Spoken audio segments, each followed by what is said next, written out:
Hello everyone, I'm Nisha and welcome back to my channel. Shubnish, welcome back to another exciting video. তোমরা তো অনেকেই অনেক রকমের ফুলকপির পকোড়া খেয়েছো, তবে এইভাবে করে একদিন বানিয়ে খেয়েই দেখো, অন্য সব পকোড়ার কথা ভুলেই যাবে একেবারে। আমার এই পকোড়ার কথা বারবার মনে পড়বে, যেমন টেস্টি তেমনি মুচমুচে। তো চলো দেখে নেওয়া যাক।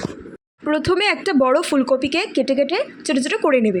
এরকম ছোটো ছোটো করলে পকোড়ার স্বাদটা আরও ভালো আসে। তারপর লবণ, হলুদ, কাঁচা লঙ্কা ছোটো ছোটো করে কেটে, দেন একটা ভাজা মশলা, চাইলে একটু ধনে গুঁড়ো দিতে পারো, আদা কুচিও দিতে পারো, আর একটু রসুন কুচিও দিতে পারো, যার যেটা তো এটাকে ভালো করে, আর একটু বেসন দিয়ে ভালো করে মেখে তোমরা জাস্ট 2 মিনিটের মতন রেখে দাও। তারপর এখানে আমি কড়াই গরম করতে দিয়ে দিয়েছি। কড়াই যতক্ষণ না একদম গরম হয়ে যাবে ততক্ষণ তেল ঢালবে না। তো এখানে কড়াই অনেকটা গরম হয়ে গেছে, ধোঁয়া বেরোচ্ছে। তো এখানে আমি পরিমাণ মতন সাদা তেল দিয়ে দিলাম। একটু বেশি করেই দিতে হবে, যাতে পকোড়াগুলো লেগে না যায় আর একদম মুচমুচে ভাজা হয়ে যায়।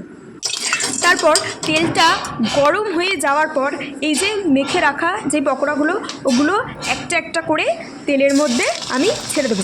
দেখো ছিটে জানি না আসে, চাইলে একটু লবণ ছড়িয়ে দেবে যাতে তেলগুলো ছিটকে না আসে চোখে মুখে। তো এবার একটা একটা করে আমি এর মধ্যে ছেড়ে নেব।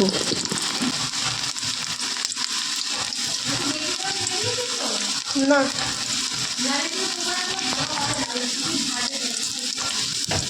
এইবার খুন্তি দিয়ে ভালো করে পকোড়াগুলোকে এদিক ওদিক এপিট ওপিট উল্টে নাড়াচাড়া করতে হবে, না হলে লেগে যাবে আর বেশি পুড়ে যাবে একদিক। তাই জন্য বারবার খুন্তি দিয়ে এদিক ওদিক এপিট ওপিট নাড়াচাড়া করবে। তারপর ভালো করে ভাজতে থাকবে, দুপিঠে নাড়িচাড়ি। দেখো কি সুন্দর কালার আসছে। যতক্ষণ না এরকম ব্রাউন একটা কালার না আসবে ততক্ষণ এটাকে ওঠাবে না, তাহলে কিন্তু কাঁচা কাঁচাই থেকে যাবে। দেখো কি সুন্দর একটা ব্রাউনিশ কালার চলে এসছে। এরকম ব্রাউনিশ কালার না আসলে কিন্তু পকোড়াগুলো একদম কড়কড়ে হবে না, মুড়মুড়েও হবে না, মচমচে হবে না, আর খেতে স্বাদও আসবে না, কাঁচা থেকে যাবে। তো এরকম হয়ে যাওয়ার পর তারপর এগুলোকে আমি একটা প্লেটে তুলে রেখে দিলাম। দেখতে পাচ্ছ কীরকম কালারটা এসছে। এটা দেখতেও যেরকম দুর্দান্ত লাগছে, খেতেও কিন্তু স্বাদও সেই টেস্ট। তো এটা তোমরা স্ন্যাক্স হিসাবে খেতেই পারো। যারা বাসায় আসবে ও রিলেটিভসরা, তাদেরকে চট জলদি, যদি ফুলকপি থাকে চট জলদি এই রেসিপিটা বানিয়ে দিতে পারো। তো আর এর মধ্যে একটু সস দিয়ে দেবে, ব্যাস রেডি।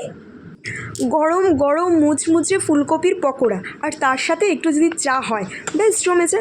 তো তোমাদের কাদের কাদের এই রেসিপিটা ভালো লেগেছে অবশ্যই আমাকে কমেন্টে জানিও। আর যদি ভালো লেগে থাকে অবশ্যই লাইক, কমেন্ট, শেয়ার আর সাবস্ক্রাইব করতে একদম ভুলো না। আর কারা কারা এইরকম করকরে মুচমুচে ফুলকপির পকোড়া বানিয়েছো তারাও আমাকে কমেন্ট করে জানিও। দেখা হবে নেক্সট একটা ভিডিওতে। টাটা।